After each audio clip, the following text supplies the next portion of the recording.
And welcome into the Rob and Kale Show. I'm Rob Sanders. Thanks for joining us this evening as we are coming to you tonight. What do we got going on, Jackpot? Oh, Jackpot over there with the feedback. Anyway, it's good to be on tonight, man. You ready to get after it? Yeah, we've entered a what do you call it? A new era tonight at the show, huh? Well, with the new software, yeah. Yeah, new software. We're no longer using StreamYard software. We're now using Restream. Right. Rob kicked that one to the curb because they decided they're charging $45 a month for a fucking streaming this service. So yeah, that's too much. He said, no more. Well, it is expensive there, Jackpot. But anyway, it's silly. Yeah, the link should be there. I'm gonna post it over here, and you guys can join just like you would with the other. It looks a little different, but posting it over there now, you should be able to see it. There you go. There's the link. Everybody can join just like they normally would.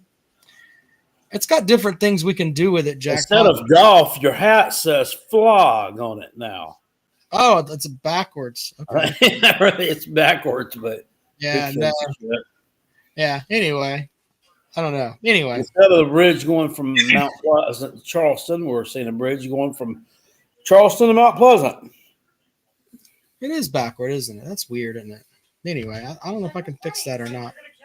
I think I can change little things on it. Yeah, look, I can make us little bubbles, Jackpot. That's kind of cool. Or bigger square. That's what that looks better than the smaller ones. So we'll go with that one. Anyway, still stuff to put. Can you make me in a balloon or like a flower? I can. Well, I tell you what's interesting is that we can do an overlay with the chat. So the chat can be right there, which is kind of on YouTube. It probably looks stupid. I'm on top. I'm in the Jackpot dominant. I don't know how that worked. Anyway, but no, that's how it's weird. You can do the overlay with the chat there, but it's also better for. We have folks that watch us on Facebook as well, so their comments will show up with everybody else's comments on YouTube. So that's kind of cool. Anyway, been playing with this thing for a little bit, and we're gonna go with this for a little bit because they've been playing with it for a little bit. Yeah, just a little bit, not too long. Oh Lord! So I see Tennessee looks like they're gonna pull one out. Damn it! Yeah, I mean, we could talk about that. We can also talk about Kentucky. They were getting their ass handed to them earlier, but Kentucky shit the bed last night at Ole Miss. Is that really a surprise? No. Well, they're right now for South Carolina, man. Y'all going to Rupp to win. There you go. We're winning. I mean, I have no doubt. Yeah. No doubt. So we also have Clemson last night lost in triple overtime to Georgia Tech. A Georgia Tech team that only played, I think it was 7 players. Yeah, that was a win for America. And I got to tell you, a funny thing about that one was I took the dogs to bed, laid down. I was going to watch that. And it had one of the little yellow boxes pops up because whoever was playing before that. Anyway, their game hadn't finished up yet on that particular channel. So maybe it was Notre Dame and somebody. Right. It hadn't finished up yet. So it's like you can watch Clemson game on the ESPN app, blah, blah, blah. So I was just waiting on it to come on, and I fell asleep. And I woke up, and it was 1 o'clock in the morning. And I have my phone set up where the sound of the game will stream through my phone. So it's easier to hear.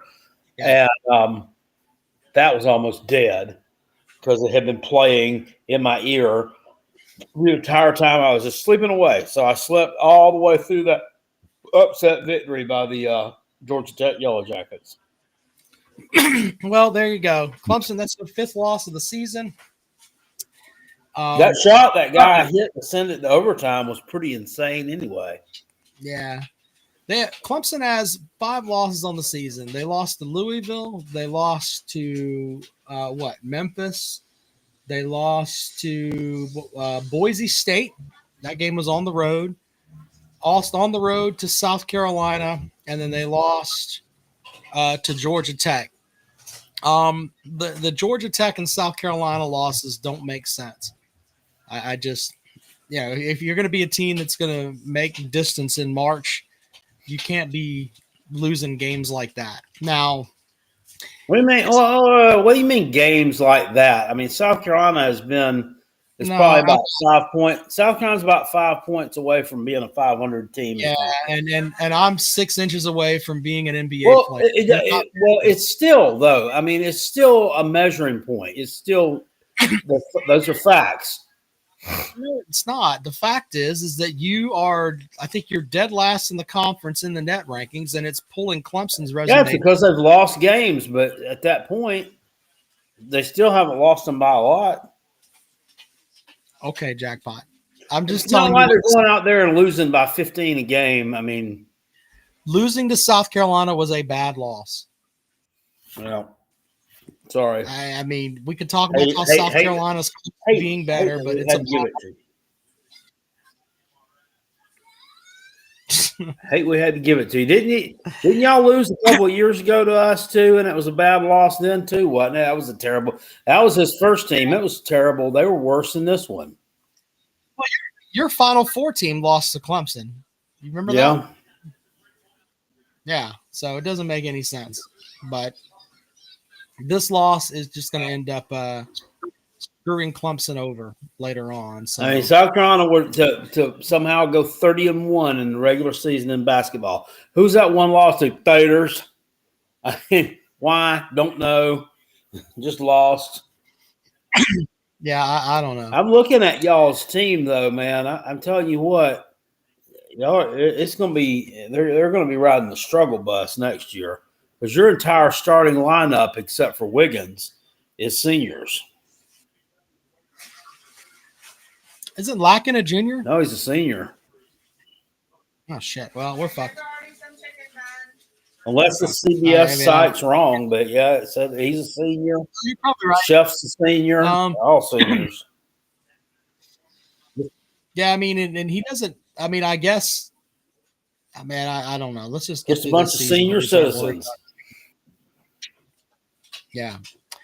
Well, hopefully the seniors can lead them to a deep run in the tournament. We shall see. So, all right. Also, Jackpot had some stuff that he wanted to go over. South Carolina. Let's start with the stadium, Jackpot. They approved to start some renovations down at Williams-Brice Stadium. The big part of that is going to be more luxury suites and stuff like that. And I kind of get it, but when I look at that stuff and I think about, all right, they're making improvements to the stadium. They're not making it for, the fans. They're not making it for gets down there to, go with Jackpot Jr. to a game. They're not making as we mop the floor. They're not making changes to the stadium to benefit the layman fan. They're making changes to the stadium to elevate to cater to the rich fucks who are going to use those damn luxury suites that aren't going to watch. They're not going to watch a fucking football game. They couldn't give two shits about it, and it's probably going to decrease the capacity of the stadium because wouldn't you think? Yeah. Wouldn't that usually? Yeah, it's taken away. I think I read something like 2,000 seats. Okay, let's make the stadium even smaller. I mean, it's already kind of on the smallish side. The SEC. I mean, that's not where you want to go. Right. It's a mess, but I don't. That's one of those things I don't agree with. But on the other side of it, you have to have it to generate the revenue that you want for the program to be able to keep up with the Alabamas and everything else. That's just the way that it is. Yeah. Now, what's the deal with the redevelopment of this land? The west side of the stadium, which is the let's see here, not the side where the farmers market is. The other west side of is it. the side where the press box is. Then I'm backwards. Then I'm sorry. The west side, that's where they're going to put more suites around there. Yeah, that's the west. I think what they're yeah. So anyway, yeah, I think it's South Carolina. I think, and I'm not mocking here, but they had the least amount of luxury suites in the SEC. So I mean, you had to make some changes, but if you get one stadium upgrade like every 5 years, which is what everybody does, and you spend that upgrade on, hey, let's make sure that big corporations have a place to sit, it just ends up looking silly. You know what I'm saying? They have the least. Okay. So they have less than Mississippi State. That's what I read. Yes, sir. I could be wrong. That's what I read because they're just don't. There's like I read something. It was about 4 months ago. I think I read it where it said that they have it's literally supposedly a 12-year wait for a luxury box at Williams-Brice Stadium, simply because they don't have many, and generally people keep them. You know, they get them and they just you're likely to be dead by the time one opens up. How many luxury boxes do they have at Clemson? You know, that's a good question. I don't know. I know they did some renovation when they opened up the Oculus and they put some suites in there. That was kind of the big jump for Clemson with that. I'd have to Google that and check that for you. But I mean, I'm pretty sure I'm checking that right now. So hold on, let me check. Let's see here. Luxury boxes or luxury suites is what they call them. Jerry, the knee is much better. It's healed up pretty much now. It's not sore anymore, so it was good. I kind of lucked out with that one. The way I landed on that could have been pretty nasty. It doesn't give me. They have north and south suites. Yeah. It doesn't tell me exactly how many numbers, but I know South Carolina. I can look up South Carolina's too. It doesn't tell me. It doesn't give me like the exact numbers. So anyway, there's that. But you kind of have to do that jackpot. I get it to make things go, but it just sucks. It sucks for the average fan. And if they take out, let's say it's 2,000 seats, then when you do have that big game, like this year it was Ole Miss, where everybody and their brother wanted to be there, or Clemson, when the Clemson comes in this year, everybody's going to want to be there for that. There's 2,000 less seats, simply so you could have, you know, some car company or whatever, you know, Spectrum had their suite. It's just it on the surface stupid. So so there's that. You have anything else you want to talk about with that front, Jackpot? No, I'm just glad to see they're making some improvements there, but I'd like to see them expand that stadium at some point. The wife says it's business. Says it's what? The wife says it's smart business. Brock says the only Jackpot cares about is his couch. Very good, sir. All right, so the next one, Gamecock Chuck says 34 suites at Clemson. Yeah. And I think what Pecker had said, 12 at Williams-Brice. So that gives you kind of the numbers there. That's ridiculous. So, yeah. All right, Jackpot, let's go over this. This is from Brad Crawford at 247 Sports, projecting the top 10 quarterbacks for the 2025 season. We'll start at number 10, Jackson Arnold at Auburn. I think that's a fail. That guy was just shitty. I mean, why? I mean, what are they basing that on? One failure of a season? They got him at number 10. He threw for 1,400 yards, 12 touchdowns, 3 INTs, and he ran for 400 yards. So I'm guessing they're thinking that under the Hugh Freeze plan, he'll be able to I don't know, He's blossom. going to elevate his game. Maybe Peyton somebody to throw Thorne. the ball to. I mean, Peyton Thorne sure didn't. when they played with South Carolina, they had all those receivers out. I'm not making excuses, but maybe he feels like they got some more guys that can make catches down there. I don't know. That's one way to look at it. You know what I mean? So they got him at number 10 with Jackson Arnold. We'll see how that works out. Number 9 is San Diego Pavia. Yep.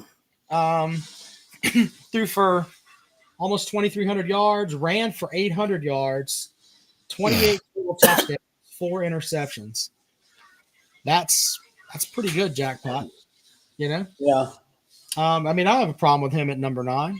I don't either. I mean, I guess he's limited. I mean, he's not gonna sit back there in the pocket and pick you apart, but damn, he'll do what he has to do to win a football game.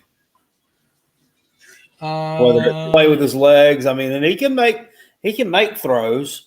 I mean, he's your prototypical pocket passer that everybody loves. Mm-hmm. Speaking of your prototypical drop back passer is Drew Aller. He's number 8 from Penn State.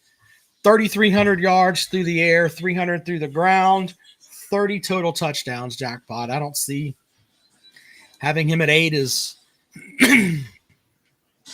not that crazy. No, he really he looked pretty good last year. Pretty solid. I mean, had a heck of a year. Matt, these are national rankings there, sir, to answer Matt's question there. There you go. All right, so in addition to that, we will go to number 7,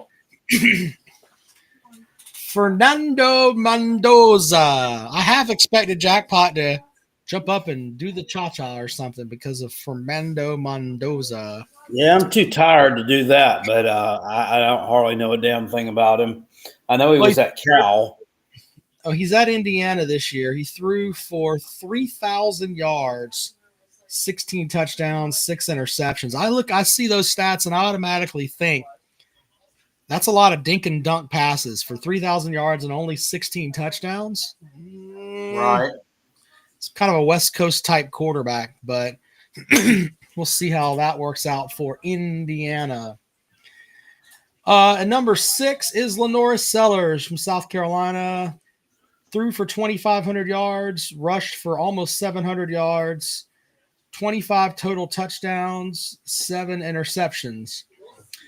Hell of a debut. Yeah, at number 7.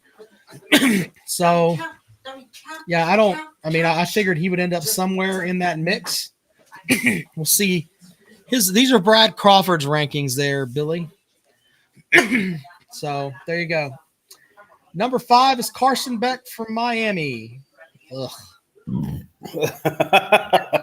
There you go, Jackpot.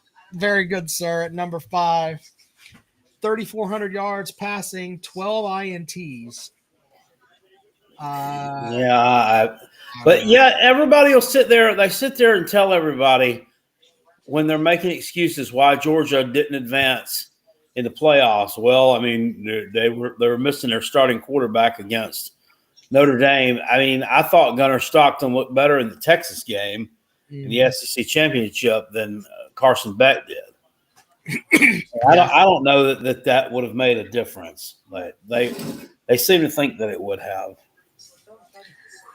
All right, so up next is Sam Levitt from Arizona State. Threw for almost 2,900 yards, rushed for almost 450 yards, 29 touchdowns on the season. You know, we didn't get to watch a lot of Levitt, but he played really good in the playoff game. I mean, I watched him his full game there. I think I watched him play against Texas State earlier in the season, but yeah, I think his season's going to be determined about. I mean, they don't have Scatabo. That's the thing. What kind of job is he going to do now that scattered boo boo is gone? I mean, he may do more. I mean, he may level his game up because he has to. But since like we agree that Scatabo leaves, that if a quarterback is going into it without an established running game, meaning Hello, we way out here. huh? I was just responding Oh. to a message. No, I think that when we look at these quarterbacks, we have to say, look, we could sit here and say, hey, they had a great season last year, but if you don't have an established running back, in my opinion, these numbers can be skewed. And you'll see what I'm talking about in a moment when we get up here to the top three. Number 3 is Arch Manning at Texas. No more Cam Ewers. He's moved on. His projected numbers, Jackpot, are 3,900 yards passing and 600 yards rushing. Okay, well, let me tell you something. Let me talk to you a minute about him. Okay. I looked this up earlier. Jiggy. Hold on. Sorry. Damn it. I'm a little slow here with the stat finding and that. So it's past season. 939 yards there, 9 tutties, 2 interceptions. Here's where his yards came. 325 yards against Mississippi State. 258 yards against UL Monroe. 223 yards against UTSA. Now, the next closest to that was 95 yards against Colorado State. Against UGA, 19 yards passing, 3 of 6. Against Florida, 3 of 6, 19 yards passing.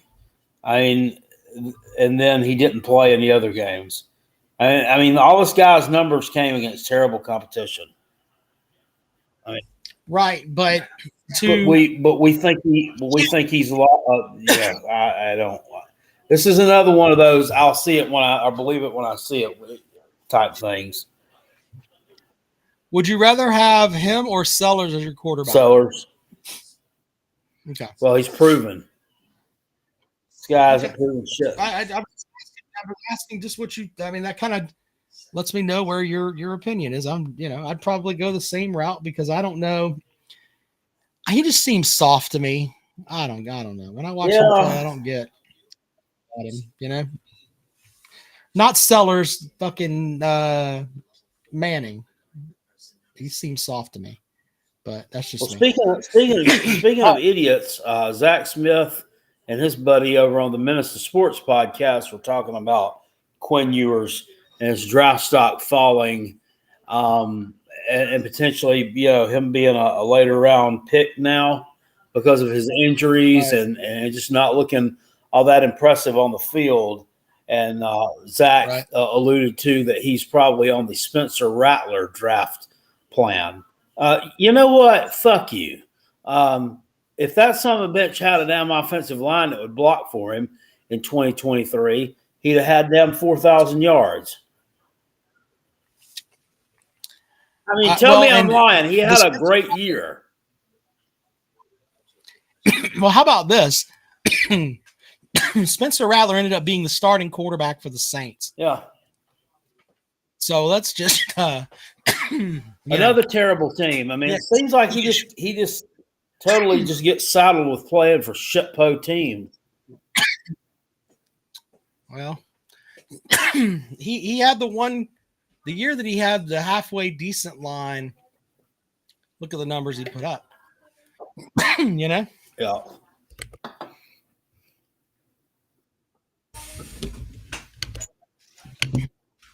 All right. Anyway, let's see here. Next quarterback is number 2.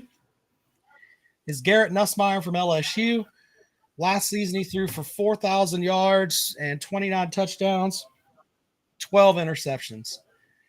I expected him to be in the top 10. I don't know if I'd have him at 2, but hey, he is the one I'm talking about, your prototypical pocket passer, and he's got some receivers coming in and down there too, out of the portal. So right.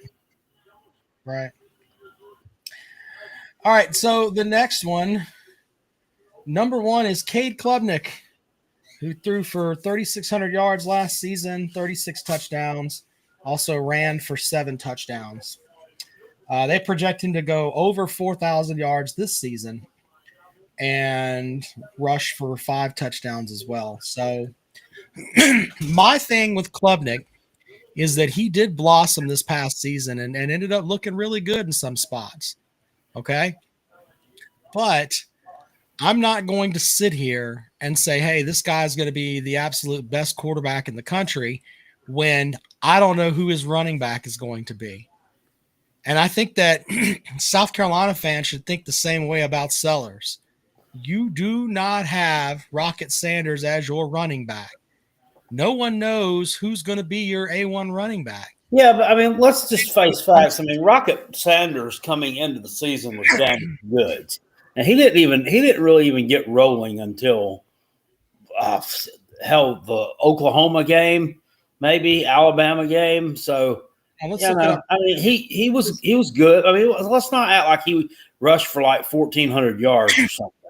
I mean, this new cat from Utah State, he's got some damn numbers and he looks pretty damn good.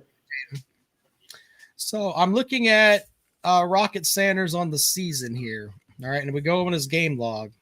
I mean, obviously, he's coming off of a nasty injury, and he was he did a hell of a job. I mean, considering that. So he ran for 88 yards against Old Dominion, 54 yards against Kentucky, but you blew them out. So he rushed for 143 against LSU. That's game 3. Only had 1 carry in the Akron game. 29 yards against Ole Miss on 8 carries. Alabama, he had 78 yards. 33 yards against Oklahoma, but you guys were blowing them out by 21 at the end of the quarter, so you didn't really have to put him out there. Hello, son. 144 yards against Texas A&M with 2 touchdowns. He's kind of carried you that game. Steady against Vanderbilt, 126. 53 against Mizzou, 72 against Wofford, and then 60 against Clemson. Yeah. So, I mean, he ended up rushing 4. He only had like 2 games over 100 yards. Right, but he's still 881 yards on the season, but he had, 2 games where he didn't really play? Yeah.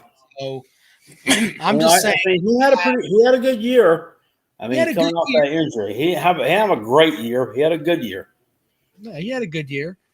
Let's I'm still working with this thing here. Hold on a second there. Another thing with the Klubnik is you don't know. I mean, I doubt that all those teams are going to have those shitpo defenses that they had last year.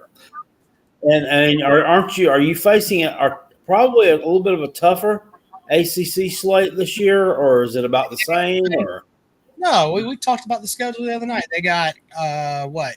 I mean, we talked about it, but I mean, we Well, I'll pull it up over here. Yeah, while he's doing that, I've got some stats on the running backs that we'll be bringing back this year.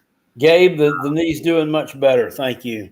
I'll go through a couple of those. Oscar Attaway, in his last 2 games, he went 20 attempts for 111 and a touchdown. Decent production in his last 2. Is that average about 50 yards? Yeah, well, that's with Rocket as well. Yeah, all right. Apart from the last one. Faison, 1,100 rushing yards last year. I mean, everyone, we've already said that. Jawarin Howell, though, this was the one I was surprised about. 6.5 yards per carry last year when he actually got the ball. 6.5 per carry. And then that freshman we got. Yeah, but he only got how many carries did he have on the season? I'm not sure. But the freshman we've got coming in, Matthew Fuller, he was a 2,000-yard rusher in high school. I doubt he's going to be the one that takes the mantle, but just interesting stats, I'd say.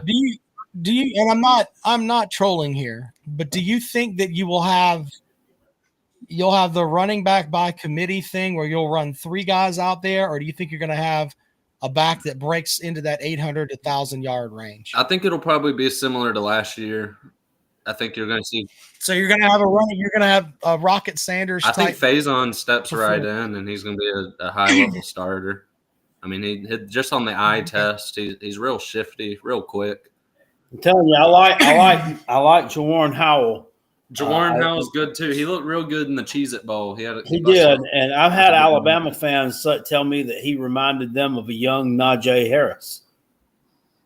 I don't know if I'm willing to go that far on him yet, but Alabama fans don't have a very high opinion on this show, sir. We had one on here. Hey, he's not an Alabama fan anymore. He's an Ohio State fan. Well, we had one on here that was gonna try to blow up the world, wasn't he?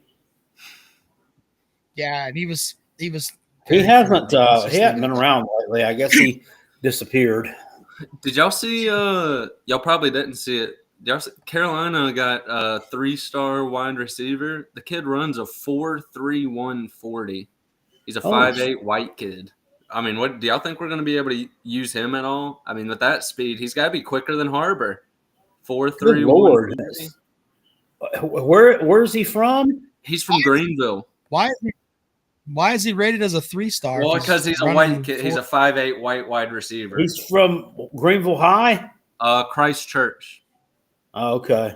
Yeah, Christchurch Episcopal. Okay, so that's probably why he's playing against the Christian. Although I think they still play. Don't they still play JL Man and all that? Christchurch plays. Christchurch is not an independent. They don't play an independent schedule. A good team. They play they're in a conference. But yeah, 4.31 40. The kid runs coming out of high school. I mean, at the very minimum, we got ourselves a punt returner. You know what I mean? They play like Calhoun. Billy says this is Calhoun like watching Godzilla from the 40s. I don't know what that means. It's just a little. There's a little delay on the video, so it doesn't quite match up with your lips on the stream. That's what they're talking about. Oh well, maybe that's internet. I don't know. Let me pull myself out and come back in. But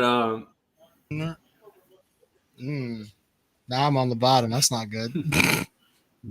How that ended up that way.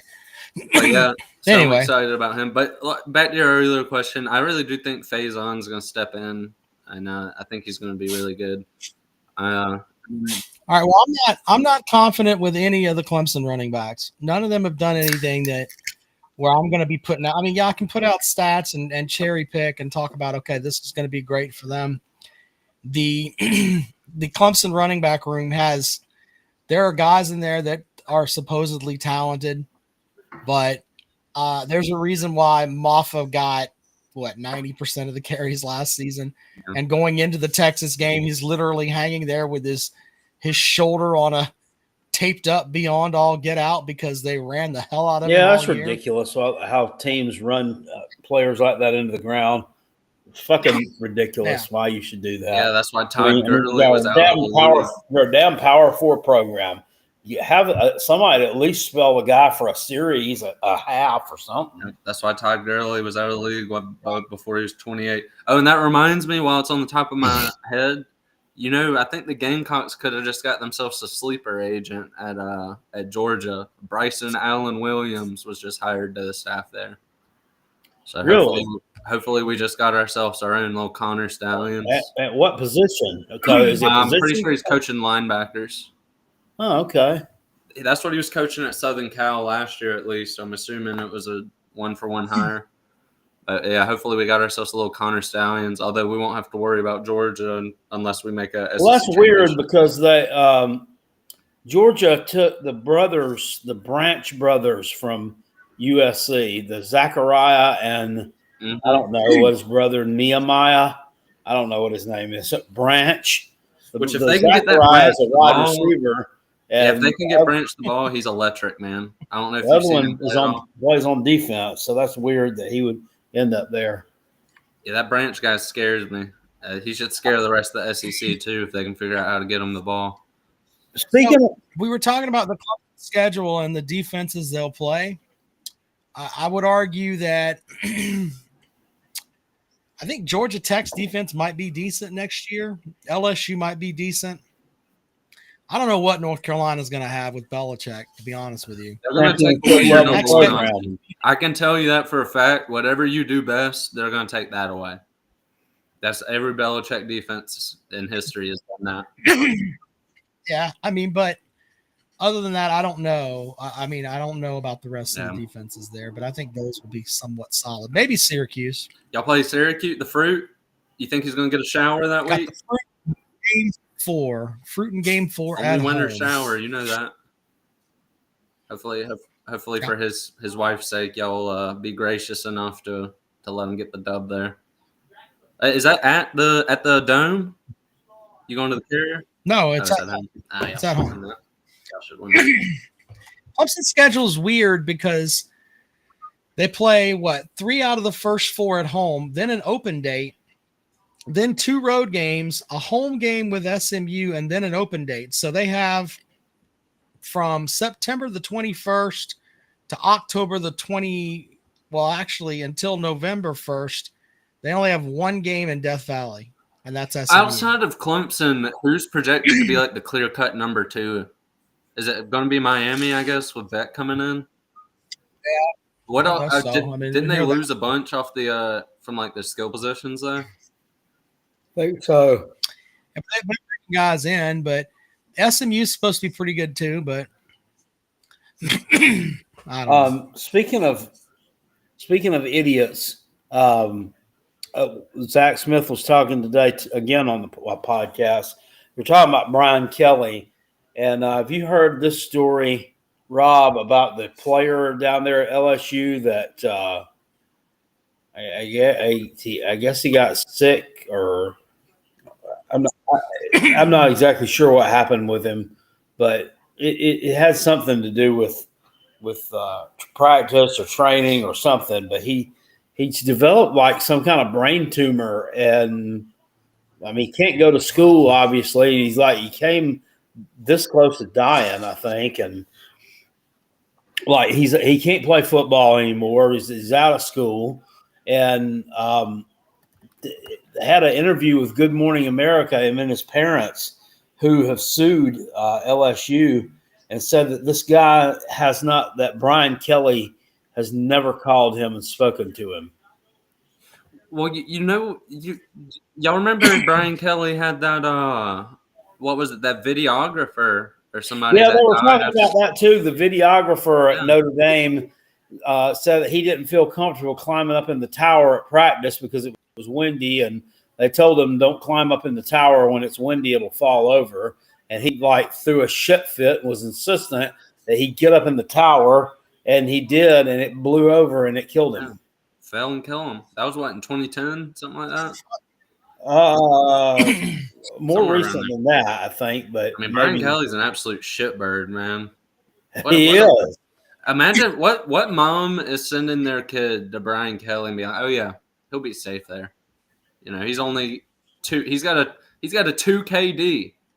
He's killed 2 people at 2 different programs almost. Yeah, you wouldn't want to. Yeah, that's it's ridiculous. I don't know. I mean, I don't know the full story behind the videographer but I don't understand how he got away scot-free off of that, just based off of the little bit of information I do know. I don't either. I mean, how was he not charged? That's what I'm saying. I mean, shit. So here's what I will tell you. You ask who would send his parents there, whose parents would send them there. In what today was the final signing day, and LSU finishes with a top 10 class. That money will do it, won't it? I'm from the 247 Sports website. They finished number 10 in the Absolute country. NIL. So apparently, none of these parents were thinking about, this guy's, as you said, had 2 people die on his watch. It's all about that bag. So today was National Signing Day, wasn't it? Yeah. You remember how this used to be a big deal? Yeah. Like people would take off work for this. Didn't we get Birch on National Signing Day? I think it was after that. I thought it was in like June. Yeah, remember he didn't sign his thing until later on, Jackpot? Yeah, it was just a big fucking dog and pony show, about like his damn career here was. Yeah. Yeah. Clemson finishes 26th in the 26th ranked recruiting class. That's according to 247 or on 3. 247 Sports has them at 26. I use the 247 Sports. Other people like different things, like whatever you want, but Clemson is Where they got 26. is the Gamecocks what, like 20th, somewhere around there on 247, I think? 18. No, yeah, 18. Oh, they went up a little bit. This has got to be the lowest ranked Clemson But here- recruiting class in a long time. I can't remember the last time where Clemson was that far down, but even in the ACC, if you look at they're number 4 in the conference behind Miami, Florida Georgia State, Tech. and Georgia Tech. Yeah. Damn. I saw a But stat. I think that for. Go ahead. I'm sorry. Go ahead. I was just No, saying. I the look at though with this Clemson class is that they only signed 15 players. So when you sign 21 players, it's going to help your points in these things. Like Miami signed 21, Florida State signed 23, Georgia Tech signed 24. And I'm not making excuses. Clemson had one 5-star player, 6 4-star players. Not exactly where they normally are in the recruiting rankings, but yeah, I saw something. Technically, this would be the best Gamecock recruiting class ever. I saw it had the most blue chips of any recruiting class in history for the Gamecock. Well, the Clowney year, if I remember right, and Jack, I don't know if you remember or not, but when they got Clowney, the best player in the country, they were I think they finished 12th or something like that, if I remember right. And that class ended up, it was just loaded up. That class was loaded up with a bunch of 3-stars. What year did Clowney go there, Jack? I want to say it should be 2009. So let's look No, it's 2011. Let me see. I'm looking at it right now. They finished 17th. Yeah.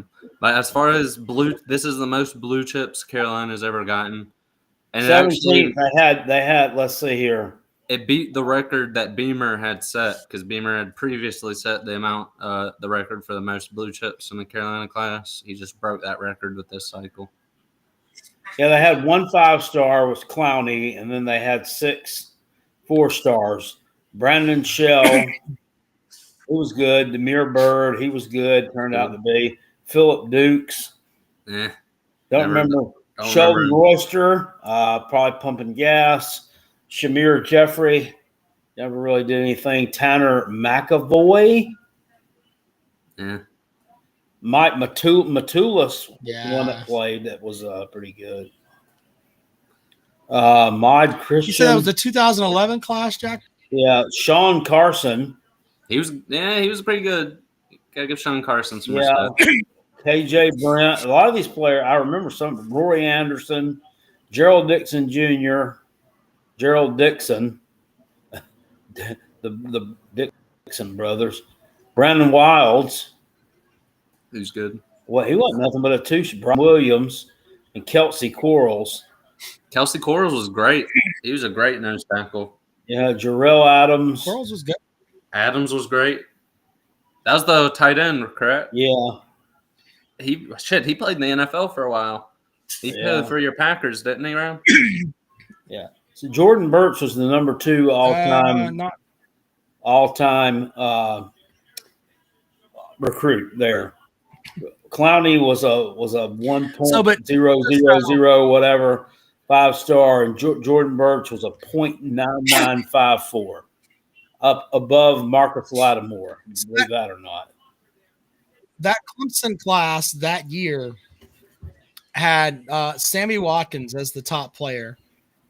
And then that class finished I think 10th.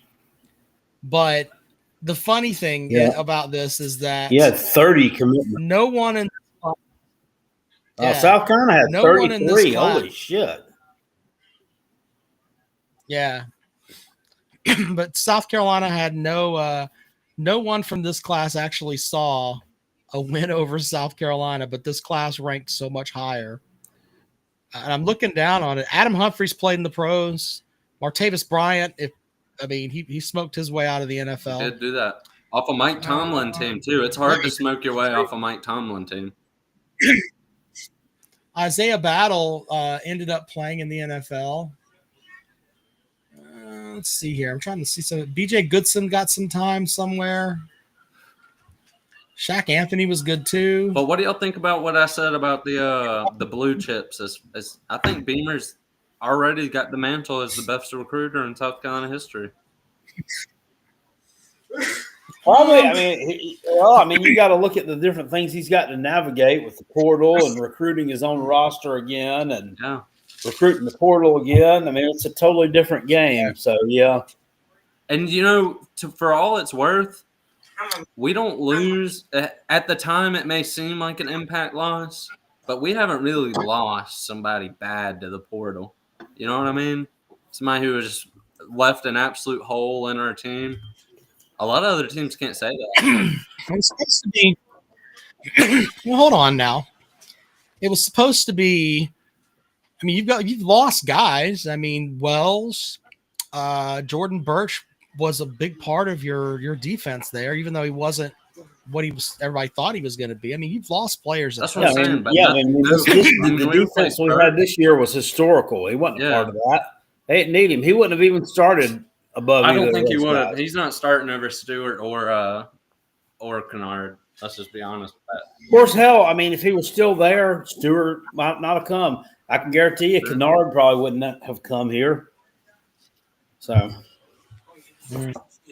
well, that's true too. But you look at the other ones, like I'd say Jaheim Bell, he didn't leave that much of a hole in our team. Marshawn Lloyd, I don't think left that big of a hole. I mean, Mario Anderson stepped right up after all that mess, And then Mario Anderson leaving, we replaced him with Rocket, Yeah. I think Wells would have started this year. Wells is the only one I think you can really point to and say we would have been better with him. I mean, and Gamecock fans get pissy because y'all I hate him, are but upset it's true. by him. Wells would have been he would have had at least 800 to 900 yards receiving this year. I don't know if he would have got a K, but at least 800 to 900, I believe. He would have outgained your tight ends, which nobody else on the receiving team did. No. So, I don't think we'll have that problem this year. They're bringing in a ton of good wide receivers. So somebody will stand out just based off them. I think you're going to have to throw the ball this year because until you figure out the running back spot. But then again, what do I know? Billy says comments from the peanut section. Who's saying that? Kentucky Blue Balls channel says no more faking injuries. Sports Talk J and the Tennessee Balls have beat the NCAA committee into submissions on various topics. Did they change the faking injury? That is true. Is that true? That is true. Sports Talk J is a catalyst anymore. NCAA committee to discuss rule changes on faking injuries. Okay. All right. Well, let's see where that goes. That would be a positive change in college football. When's the last time you saw something and you're like, that's good for the game? That would be something that's good for the game. The easy way to fix this and to keep to make it makes it really simple. If you fall down with an injury, you cannot come back in this the whole drive. I think then that will end it on the spot. It won't happen anymore. I think you could even and they I don't can even know if you gotta go that far. I think the, if you just set it at four plays, I think that's enough incentive there. Well, but I think that may be too hard for the refs to keep up with guys true. moving on and off. off. That's a good point. I didn't think about that. Anyway, when you're talking about the running back thing at South Carolina, not knowing it, let's not forget who else can run the ball around. That's true too. Let's not forget. Y'all gonna get that boy killed. Hey, he's built for contact. Did you not see him truck that dude up at Texas A&M? I seen him look slow in the Illinois game. I seen that. Truck somebody against Clemson. Yeah, I don't know what was wrong with him at that. I think he might have been sick and nobody said anything about it. Or maybe he didn't give a fuck because who gives a fuck about that game? I think it would be hard for me to get up for that shit when no one gives a fuck. Yeah. No one gives a fuck. Well, No I personally one think gives a that fuck. Because was why did everybody all over right Twitter stretch. and all the Big Ten, nut huggers did nothing but talk incessantly about their dominance over the SEC in bowl season if it doesn't matter? Because they're not as enlightened as we are, Jackpot. You and I both know if it's not a playoff game, no one gives a fuck. I don't know that I'm on board with that. Well, I think you will be if Yeah, South I'm not. Carolina makes the I'm not playoffs. on your subway of delusion. Subway of delusion. Look, you don't have to be, but you can. I tell you what. Here's what we'll do. We'll hold that, and we'll put it on the bookcase of accountability. And if South Carolina makes the playoffs this year, you can say who gives a fuck about these other games. I can at that point. But no, I mean, had South Carolina won that Cheez-It Bowl, and and Clemson still got blown out in the first round of the playoffs. I mean, like they did. Yep. That would have been. We would have had a better postseason than you. Yeah. Despite you making the playoffs. Okay. Cool. Well, are we going to go ahead and confirm next year? I think a 2-win or a 2-loss South Carolina team's getting in the playoffs. If they lose 2 games, if they're not terrible losses, let's say they're not to Vanderbilt. Let's say maybe one's to a hot. Well, there's one team that lost to Vanderbilt this year, and they did nothing but cry about how they should have been in the playoffs. Do y'all think a 2-loss Carolina gets in? Look like shit. Let's say the losses are to Missouri and to. I want to look at your schedule. I don't know. I'm trying to remember who you guys play. Let's say they lose the Missouri game and they lose the Oklahoma. Let's say Oklahoma has a good year. I mean, if they finish 10-2, I don't see how they not. I think they get in. I think you gotta think. Despite how much I hate them, Clemson is probably going to be pretty good. I expect Alabama to bounce back. I expect them to win 10 games. I mean, it's not a terrible. I know they've got to find a quarterback though. So I've got a schedule right here. You got Virginia Tech at neutral ground. Let's say that's a win. South Carolina State, that's a win. Vanderbilt at home. I don't know. The Bulldogs are tough. Oh, don't talk to me about the Bulldogs. Don't talk to me about the Bulldogs. They're tough. SC State's a dub. Hey, let me ask you something. It's not the Citadel Bulldogs, so we'll be fine. That's true. Yeah, that's true. Did you know South Carolina State has 3 players in the Pro Football Hall of Fame? I can believe and it. South Carolina and Clemson combined have 1. Just throwing that out there. I can believe it. They're good for a HBCU. They're great, yeah. All right, so Vanderbilt after that at Missouri. I'll say that's a loss. We'll give that the loss category. Just for shits and giggles, you got to pick 2. I'm just picking them. You got to pick 2. I can see it. I think you lose. If you told me just, I think you lose to Alabama, Ole Miss, and LSU. That would be the 3. Well, you think we lose to LSU? They're replacing the whole line. They're ranked 8th in the country. There ain't no way we're losing the same 3 games this year. Yeah. You think you're going down to LSU and winning? I think we're beating LSU. Okay. I don't see why not. Listen, they are replacing their whole O-line. I get they're ranked high. What you fuckers do against them in game 1 will tell me a lot about LSU. That's true. That too. Okay. I mean, I'm not. Look, I mean, I know you guys have to be overly confident, but I think with the losses on defense that you had, for you to have the kind of season you had this past year would be astronomical, in my opinion. I don't go that far, man. All right, so Kennard's a fucking bum. Imanore, bum. Fuck him. We're going to be better without him. That's what you're telling me, right? Nobody said that. Van Martin Scott. No, that's not. It's not. He's a scumbag. We don't fucking need him. We're going to be better without him. When people say things like that, it's like, goddamn, really? Really? You're going to be better without these guys? No, I think it's foolish. Jalen Silver, DQ Smith is just going to level up that much more. It's foolish to think that the guys who brought these guys in can't going to level up that much more. without those guys. It's foolish to think that the That's what you're guys who telling me. facilitated the breakout season of everybody who you just named can't do it again with other players, though, I feel like. Especially they're bringing in good talent. It's not like we're going to be playing a bunch of 3 stars now that they're gone. I mean, it's blue chips behind blue chips on the D line. I refuse to believe that your defense is going to be as good as they were last year. I absolutely just don't see it. I don't think they're going to be as good as they were last year, but I think the offense is going to be markedly better. I think the defense dropped. If the defense was here, I think they maybe dropped to here. And I think it's going to be markedly better, and he's going to improve in the throw game. Well, that too. Become more balanced. I think the biggest change is we're finally going to see some ball security out of Illinois. Mike Shula preaches ball security. Well, you got to. I mean, we saw the improvements last year with that offensive line. They got a lot better than they were in 2023. A lot. So, I mean, can we not now see, yes, improvements with the ball security to go with the improvements on the offensive line? What's up, Daniel? Y'all ain't gonna win. Y'all ain't gonna win again. No, I'm just kidding. I ain't coming in talking that mess.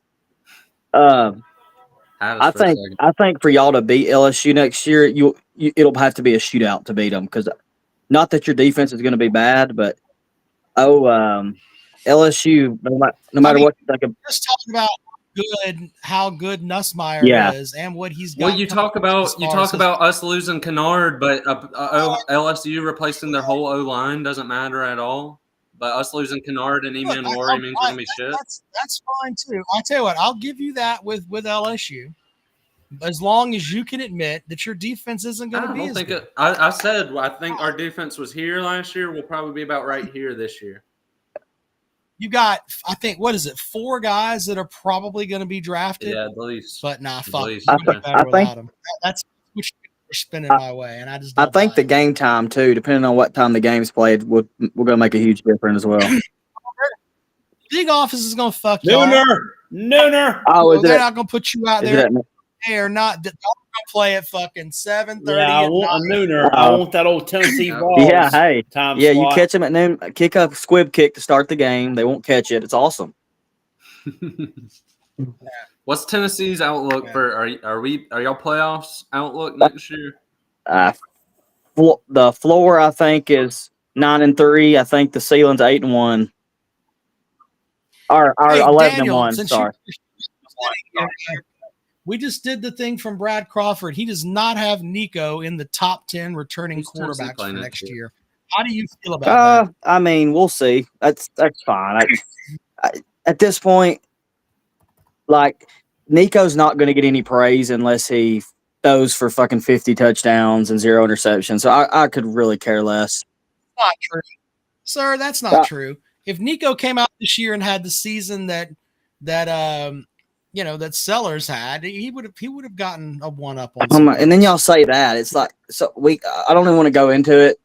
Nico had more touchdowns, less interceptions. I mean, and I'm not saying Sellers didn't have a good season. Who was hyped up more? Who was that 5-star? This is exactly what I'm saying. As soon as Nico does something, y'all are going to say, well, he should have. He's a 5-star. Like, was that not a good? Fair point though, with the level of hype he had coming into the year. No, I think that you look.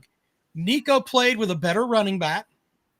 I mean, let's just be honest. Sampson was better than Rocket Sanders. We can look at the numbers, but we don't have to. Yeah, I mean, we had the best running back in the league. Yeah, I agree.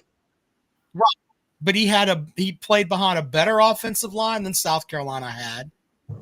And I don't know. I can argue that he played with better receivers at some point. Early in the season, our 2 tackles were terrible, but they got significantly better as the season went. As the season went on. They did. So, put it this way: do you think if you put Nico on South Carolina's roster, how big of a dip do you think his stats take? If you're just being honest. I don't know that they really take a dip, to be honest. I'd probably stay about the same.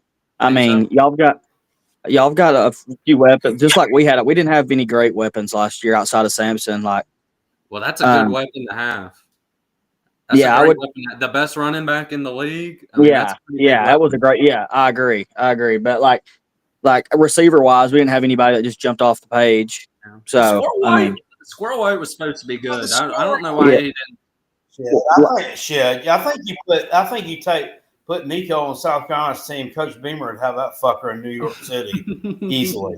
Fuck out of here. He drops 20 points playing for that pussy. I think he gets shit on at Carolina, to be perfectly honest. I don't think his frame is sturdy enough to handle a season. His mom and dad would be bitching in Polynesian he literally got his helmet cracked in Ohio. He literally got his helmet cracked in the Ohio State game and didn't even flinch. So I'd like to see him put on at least 25 pounds. I would also like to see him. Looking in, he needs at least 25. Yeah, I agree. I wish he would put on a little weight, which compared to when he got there to this year, he put on about 25 pounds. So that tells you just how small he was. Well, you know what you ought to go look up, Daniel? I don't know if you've seen this or not, but there's a before and after of Dylan Stewart from when he got signed and he just went on his off-season workouts. Yeah. It looks like Dylan Stewart ate Dylan Stewart in the second end. You know what I mean? That's they did. Let me make sure my thoughts are right on this. This is Nico's last year in theory, right? I mean, in theory, especially if he has anything good, average to good season, he's going to the NFL. It could be the last year for Sellers too. Yeah, I mean, we got the number one quarterback in the 26 class coming in. So, I mean, for now, crazy these guys that can go to the league only start in a year and like a couple games. I know, it's wild. I mean, holy shit, man! Hey, that quarterback you're talking about, he's like, ain't he like a 6'7"? Fabian Brown. No, he's about 6'4". He's about 6, but he's super athletic. I thought you guys had another guy that was like really tall. Oh, I didn't boot him. I did not boot him. His phone must have died. Anyway, Matt Shaw says LSU beating South Carolina Gamecocks. Score prediction. Oh, he's asking for the chat. I don't know. I think we beat LSU this year, man. I really do. You think you win there? I find it easier to believe that you beat Mizzou or that you beat Mizzou at Mizzou than beating LSU on the road. I think Missouri's going to have a better team than them. You got to play at Old Piss. I mean, Missouri has had an excellent transfer portal cycle and a really good past couple recruiting cycles. I think Missouri's just going to be flat out better than LSU next year. I don't know what kind of quarterbacks up bill of goods that Winkowitz keeps selling these people to get them to come to that show. I don't either, but he's selling them some bill of goods. I mean, it's working. Wait a minute. We just had a conversation earlier where at LSU, the guy's killed 2 people and's got a top 10 class. I mean, at least Drinkowitz has killed someone. Well, they're all shitholes in their own way. Drinkowitz, his recruiting pitch is very simple. I haven't killed anybody. Come on, I haven't killed anybody, and I stand on business. Go ask Josh. He'll tell you. He's such a fucking nerd. He reminds me. He's a cooler version of the Jags' new head coach, though. Oh my God, Liam Cohen, that dude's a fucking clown. Then he did that goofy ass smile after. Oh my God, that's a fucking clown. But he's a head coach. Jags. Yeah, old Trevor Lawrence is. That was a Kentucky. Lawrence wanted him if he got hired. Yeah, I think they said that was like his 11th coaching change in like 15 or 16 years. That's insane. Holy shit! Ugh. Well, he was Kentucky's OC, wasn't he? Yeah, he was Kentucky's OC. Then he left and went to the NFL. Then he came back to Kentucky. Then he left again and went to the NFL. This is every year, by the way. So he's playing the hokey pokey with what's his name, Mark Stoops in the NFL. Yeah, I mean, I'm sure that Big Barney Ross has a Liam Cohen T-shirt somewhere. Hey, well, speaking of, I got to defend Rattler earlier. There was some besmirching going on, and I don't appreciate it. This man in 9 games set the rookie passing record for the Saints. He's a beast, all right? Rattler deserves no disrespect. You're talking about a guy who went from Heisman favorite I to think bench. Rattler's a good quarterback. What'd you say? And I think Rattler's a good quarterback, and he should get all the ribbons in the world for going out and playing in his last collegiate game against Clemson, and they literally killed him on the field, and he still kept coming. You should get all the fruit in the world for that. But what you're talking about is like being the world's tallest midget. The Saints are a fucking joke. Whatever happened to them? They Why are really- they so shitty? They had Arch Manning start the whole season, and Rattler had a better year than him. Arch Manning ain't shit. Archie, or you know what I mean? The fucking senior dude. You know what I'm trying to say? I get them mixed Yeah, up. but they just invented the forward pass back then, dude. Come on now. Y'all want to hear? This reminds me too. Y'all want to hear the most ridiculous renovation I've ever heard of that the Saints are talking about researching? You'll never guess it. They're researching to try some way. You know the wire cams in the stadium? They want to put a VIP section on the wire like it's a fucking wire cam above the field and have a VIP section zipping around the field. What? Have y'all ever heard of something so absurd? That's wild. Zipping around the field on what? Yeah, look it up. There's a video. The Wall Street Journal, I think, posted it, talking about the renovations the Saints have been doing, and they said in their next phase they want to look at doing that, and then they also want to look at the player and developing some sort of software that the players would wear that would allow premium, like people in premium seats to like put on VR goggles and literally be in the game as if they were the players, and they can see. What the fuck are we doing? I mean, it was the most absurd thing I've ever heard of in my life.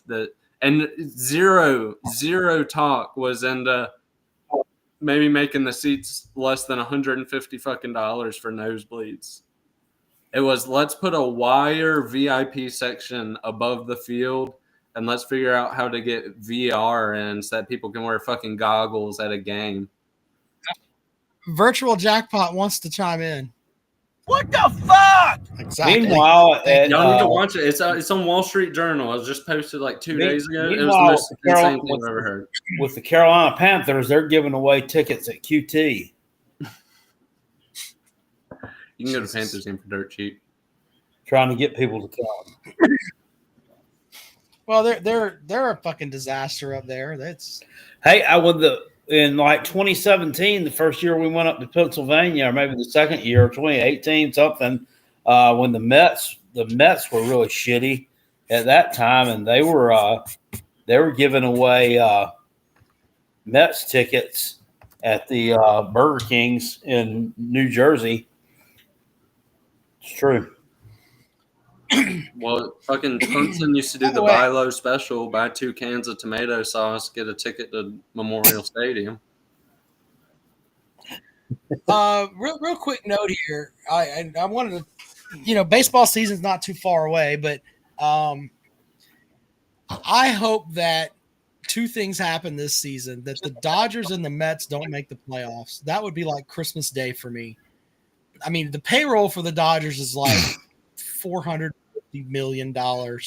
Some ridiculous. So whatever number. baseball magazine is out right now, there's one of them that just came out, a preview magazine for this coming season, and it has its projected division winners are the Phillies, the Cubs, and the Dodgers. And its projected wild card teams was like the Mets, the Braves, and the Padres. And its projected champion was the Braves. Do you believe that? Well, the Braves, they've got that guy from the Padres to shore up left field, so they're going to be fine there. They lost Max Fried, so they got to figure out what they're going to do with their pitching staff. I mean, I trust their GM, man. He seems to know what the hell he's doing, but there's only so much money you can spend when you're going up against. I mean, literally, LA is like, we got that guy, and they're getting him. It's just they'll get Acuna back. Yeah, well, fucking Dodgers, fuck them in the face. I don't like them. I don't either, but Well, there you go. Look, Jackpot and I agree on something. Can you say fuck the Dodgers too there, Pucker Pecker? Yeah, You're I mean, probably a I don't give two shits about baseball, but fuck the Dodgers, I guess.